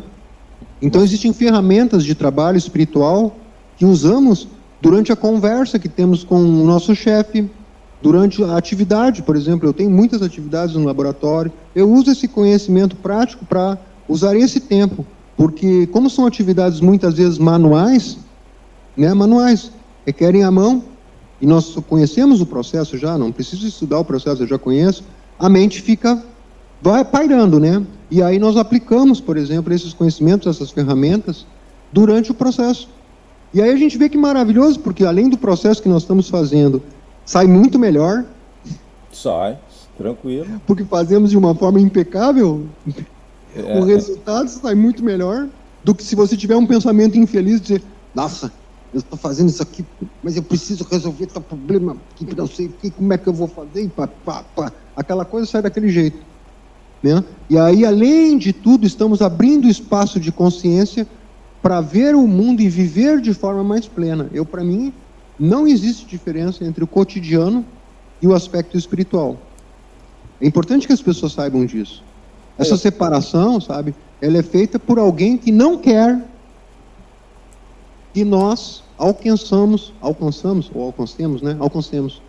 a verdadeira liberdade, que é a nossa herança divina. Sim. Aqui, né? E agora, não é depois da morte. E agora, Bom, Marcos, eu não sei como é que tu estás de tempo, porque a gente pode continuar conversando, que eu já vi que eu vou ter que pegar esse nosso encontro e dividir em duas partes. Aí eu vou ter que fazer a parte 1 e parte 2, porque em podcast, né, um áudio muito longo, né, a pessoa não escuta, ela não vai até o fim, né? Mas para mim, independente, eu fecharia aqui mais 30 minutos, aí eu divido ele em uma hora, depois parte 2, a hora final, né?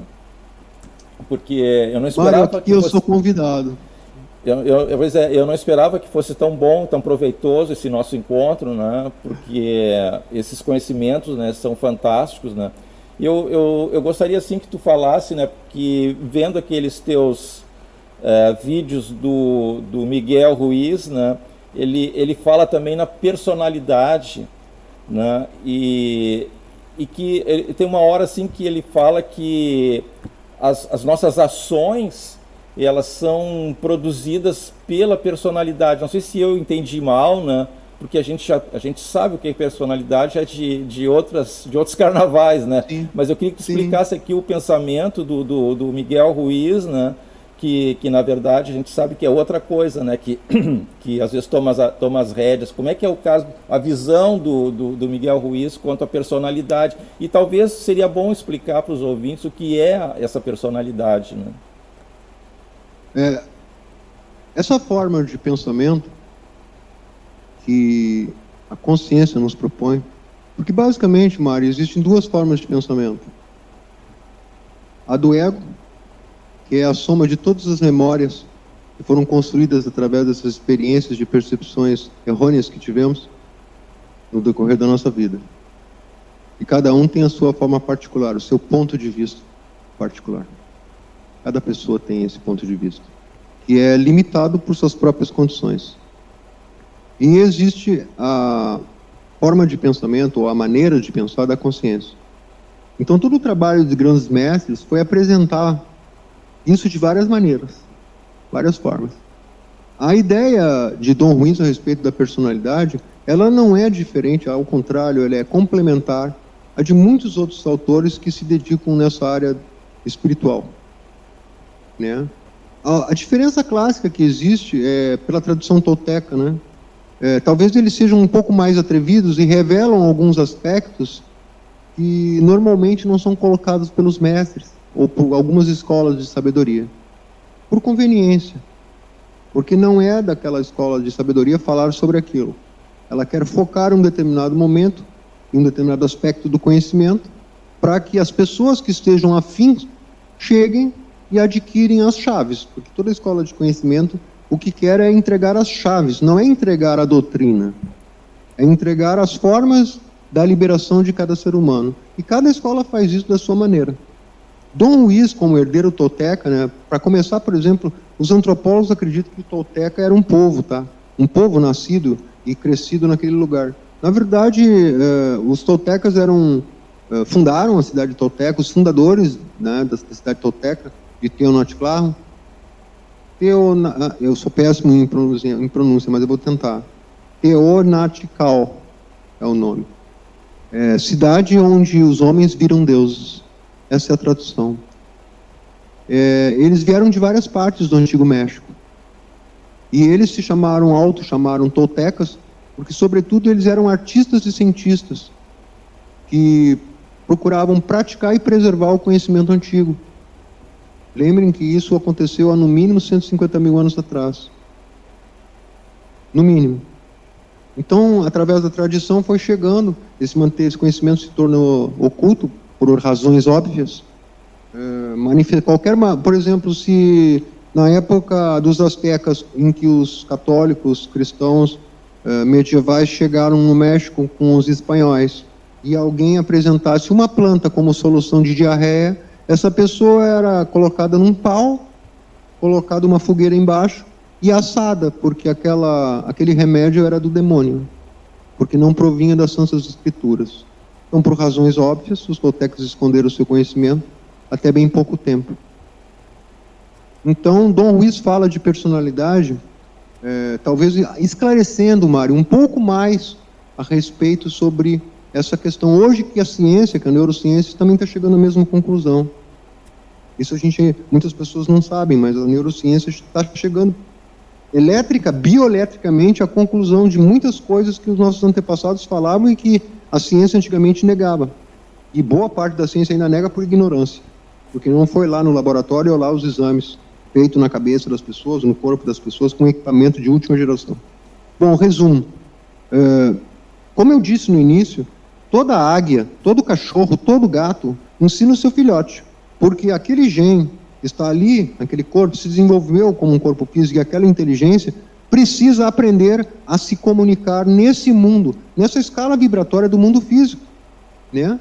Então existe sempre um aspecto físico e um aspecto que sobrevoa o físico, que é essa inteligência que nós chamamos de consciência. O cachorrinho tem, até plantas têm, minerais têm de uma outra maneira, mas no ser humano em particular, existe uma rota neuronal para que nós consigamos sequer entender os sons das palavras, muito mais os significados. Então, a primeira coisa que uma criança faz quando abre os olhos é desesperadamente reunir forças de sua atenção que está vibrando na consciência e olhar para o ambiente que ainda está nublado e perceber através do aparelho auditivo e a parte neuronal que está em desenvolvimento ainda, não terminou de se desenvolver, ela vai focar sua atenção nisso e vai trazer para si essas imagens e esse som.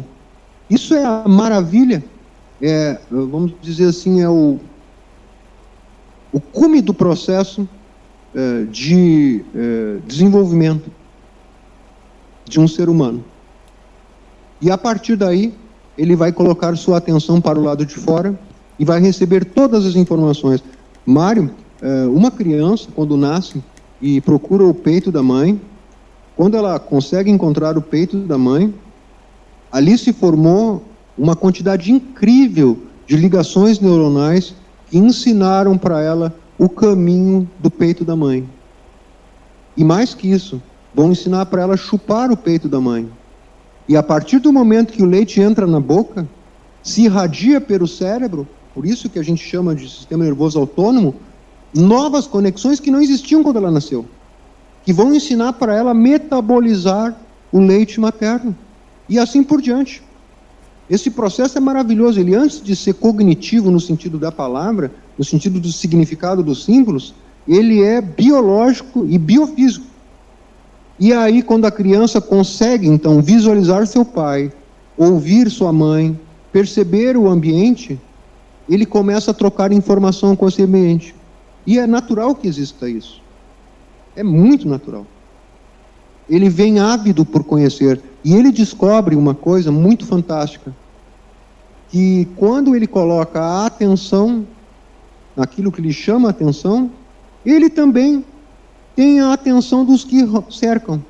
E quando a criança percebe esse intercâmbio entre a atenção daqui com a atenção de lá, ele fará tudo, porque ele sente uma coisa que é indescritível, mas que ele percebe que quando alguém está atento a ele, ele sente algo diferente. Ele sente o amor vibrando. E aí ele se entrega para esse sentimento. Em resposta a isso, a nossa civilização entrega tudo o que aprendeu do avô, do bisavô, do tataravô, e que nenhum deles experimentou como verdade. Entrega para ele toda essa série de conhecimentos que nada tem a ver com experiência direta.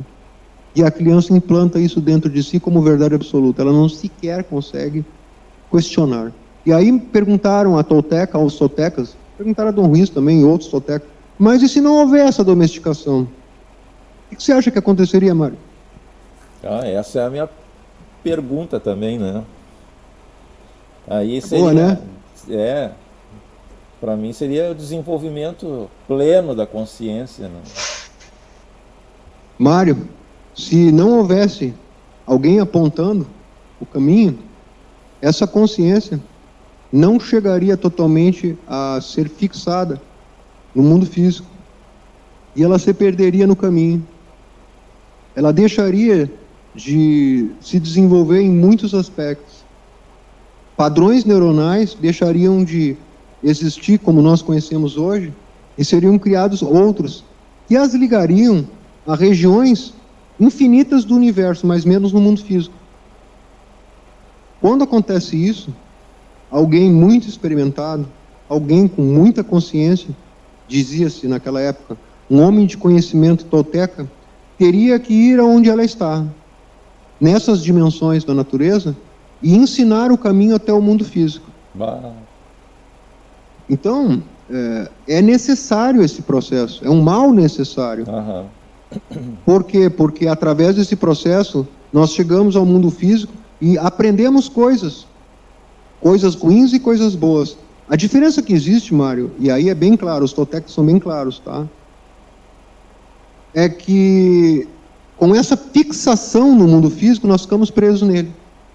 O que a civilização não nos ensina, e não é interesse dela ensinar, não é interesse, tá? O que essa educação negativa, essa domesticação não ensina, é fazer com que esse ponto de união entre a consciência e o mundo físico se mova e a gente seja capaz de aprender em outras áreas do universo, onde não estamos limitados pelo tempo, muito menos pela morte, muito menos pelo espaço.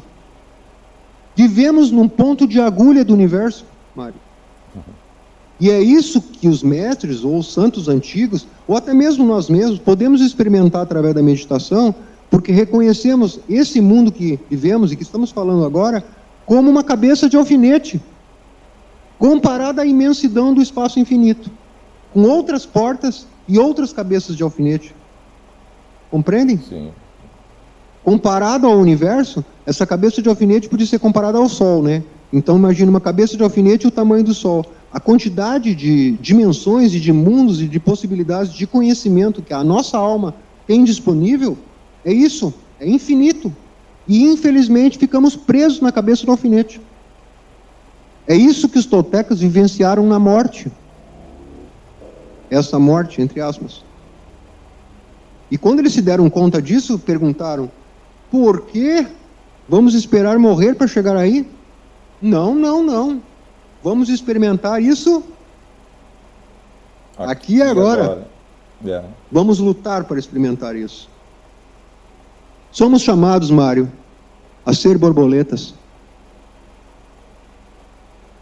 Mesmo que hoje vivemos como uma lagarta.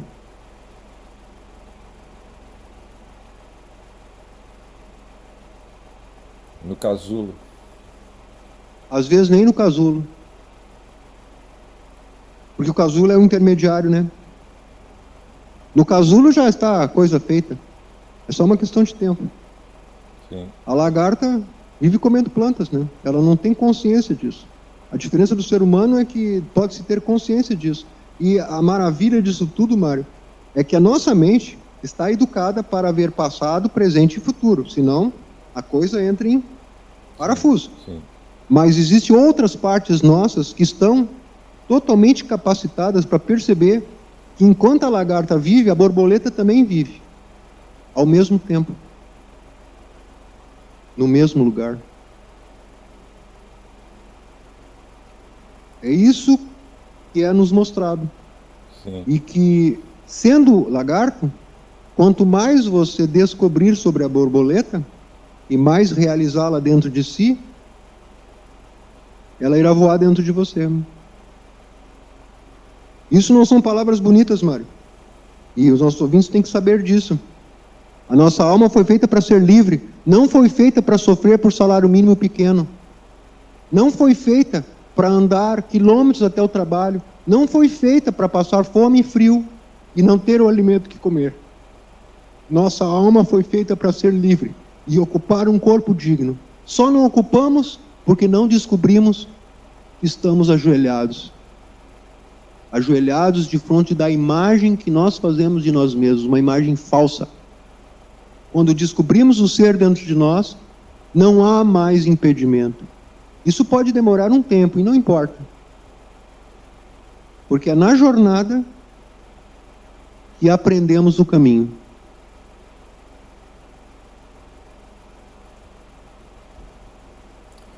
Bom, Marcos, a gente já está fechando 1h45, né? Eu, por mim, É. estou a seu cargo. Aham. Eu sou assim surpreso, né? Eu não achei que seria assim tão proveitoso esse nosso encontro, né? Tão bom mesmo, né? Até por rever o amigo depois de tantos anos, né? Se bem que a gente já se fala, né? Através do WhatsApp, né? Através do telefone, né? Isso. E, né? Eu estou muito feliz com esse nosso encontro. Certamente a gente vai voltar aqui numa próxima oportunidade, porque o teu canal ele possibilita assim uma expansão, né, de uma outra visão sobre a nossa existência aqui nesse planeta, né, nesse plano, né, o que estamos fazendo aqui, de onde vimos, para onde vamos, né, são as perguntas chaves que todo ser humano tem que descobrir, né. Eu ainda me falta falta ainda uma dessas perguntas para mim, né? Algumas eu já respondi, né? Penso eu, né, que respondi, né? Porque para responder isso tem que ter consciência, né? E experimentação direta da realidade, né? Você está satisfeito com a resposta? Sim, algumas delas estou, né? Mas ainda falta, né? Lógico que da onde vim, isso aí é muito fácil, né? E não é pelo intelecto que eu descobri, já consegui descobrir, né, de outras formas, né? O que tu fazes, para onde tu vais, né? Essas respostas me parecem fáceis de responder. Agora tem uma assim que realmente para mim vai ser não, né? Está sendo uma das mais difíceis, né? Quem tu és, né? Que é as 4 perguntas que a esfinge fazia para o iniciado, né? Eu acho que essa aí vai ser a grande etapa, né? Quando a gente descobrir quem a gente é na realidade, a gente não sabe. Que João, Paulo, Pedro, né? No princípio, né, o Verbo criou todas as coisas, né? E essas coisas evoluíram e se transformaram, e certamente não é o Paulo, João, a Maria, né? Certamente tem uma nomenclatura diferente, nem nacionalidade, brasileiro, americano, japonês, porque o Éden não tinha país, então as primeiras humanidades não teriam nacionalidade, ou qual seriam a sua nacionalidade. Então há muitos mistérios ainda que o homem ainda não descobriu, né?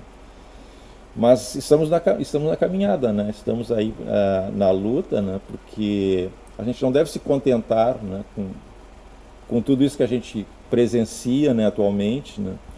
E só mais uma questão, né?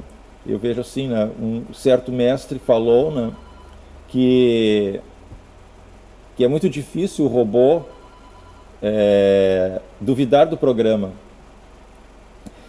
Mas eu vi uma certa vez, eu estava numa reunião de professores e um professor duvidou do programa. E ele colocou para uma audiência assim, de mais de 40 professores. E é lógico, um professor bem jovem, né, ainda em formação, mas ele já estava dando aula, professor de geografia, e ele perguntou: vocês já se perguntaram se o que nós ensinamos está correto? E por que ensinamos o que ensinamos? E eu senti naquela pessoa que, né, ali havia uma chaminha acesa, né? Olha, esse é o robô que está duvidando do programa, né? E eu travei uma amizade profunda. Hoje ele não está aqui no nosso meio, está num outro estado, inclusive, né? Mas eu vejo assim, é muito raro, mas tem, né, essas mentes que duvidam do programa, né? Esses robôs, né? Então eu vejo assim, esse trabalho é para a gente deixar de ser um robô, né? Fazendo as coisas conscientes, é mais difícil você errar quando você está com a consciência. Então eu vejo assim que o nosso trabalho do dia a dia profissional, a subsistência, quando você atua com consciência, você vai mais longe, você faz a coisa mais perfeita. Então eu vejo assim que esses conhecimentos, embora algumas pessoas reneguem, né, eles têm um fundamento muito importante na nossa existência, né? E até tu estava falando aquela hora o exemplo do poste, né? Eu vou até aquele outro poste lá, prestando atenção na sola dos meus pés. E naquele mesmo momento, né, as coisas passam, volto de novo, né? Estou voltando ao assunto, né, mas eu vejo assim que é uma questão relevante a gente falar, né? Tem um filme, agora já ele não está mais aí, mas a gente encontra ele no YouTube, que é o filme Baraka, que ele não é um filme com uma história ou diálogo, eles são imagens e a música. E tem uma parte assim que eles focam um monge japonês, pelas suas vestimentas é do Japão, que ele traz uma tigela na mão e uma sinetinha. E ele vem caminhando no meio do povo, o povo passando ali, olhando no relógio, olhando o cartaz, outros olhando a vitrine, outros caminhando apressado, mas ele mantém assim uma serenidade. Então, de momentos ele toca a sinetinha, ele dá uma parada no seu andar. Depois que ele tocou aquela sinetinha, ele dá um passo. Mas esse passo não é como a gente, né, sai de casa em direção à parada do ônibus. Não, ele levanta o pé e quando ele vai colocar o pé, é uma parte do pé, depois ele vai assentando o pé suavemente, aí concluído o passo. Aí ele toca novamente a sinetinha e o outro pé começa a se mover, e o mesmo cuidado que ele teve com o primeiro passo, o primeiro pé, ele toca suavemente o solo, né? Então eu vejo assim que aquilo é um grande exercício de concentração, né? De manter a concentração, ela nos leva à consciência, né? E será que levaria também a um despertar? Minha última pergunta para o amigo. Mário, eu comparo isso do robô. Minha opinião é um pouquinho diferente. Evidentemente, nós não somos um robô, porque o ser é o ser. Nós somos aquele que temos o controle remoto do robô e não sabemos disso. Então, quando nós não operamos o controle remoto, o robô trabalha sozinho com o programa que lhe colocaram. Com o controle remoto do robô, você não só troca o programa, como se você quiser, você desliga o robô a hora que quiser.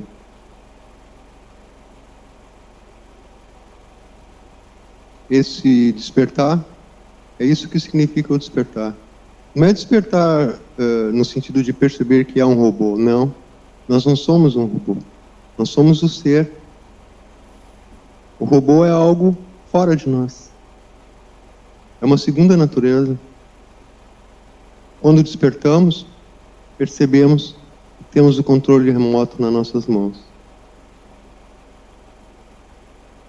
Quero te agradecer de coração essa oportunidade, porque nada adianta ter desenvolvido dentro de mim alguma espécie de luz e essa luz não pode ser compartilhada.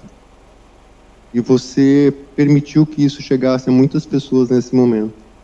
E abrindo seu coração, permitiu que essa luz, que não é minha, mas que é nossa e de todos, pudesse também te ajudar de alguma maneira. Eu espero que isso tenha sido feito. Bom, eu só tenho te agradecer muitíssimo pela aceitação do meu convite, né? E eu tenho certeza que isso vai ser proveitoso para muitas pessoas, como foi para mim, né? E certamente eu devo ter dado alguma pequena contribuição.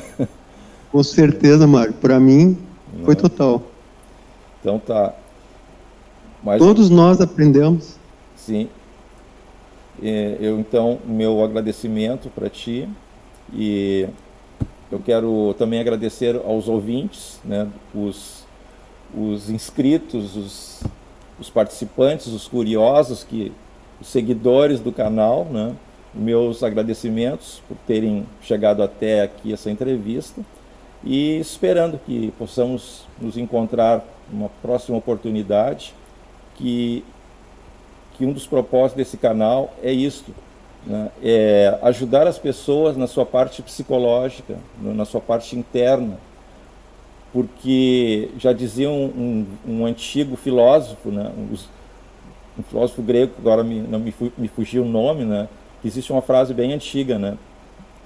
Mens sanas in corpore sanus, ou seja, você tendo uma mente sã, certamente você terá um corpo são, né? Ok, meu amigo? Então, até uma próxima. Um abraço no seu coração. Muito obrigado. Obrigado.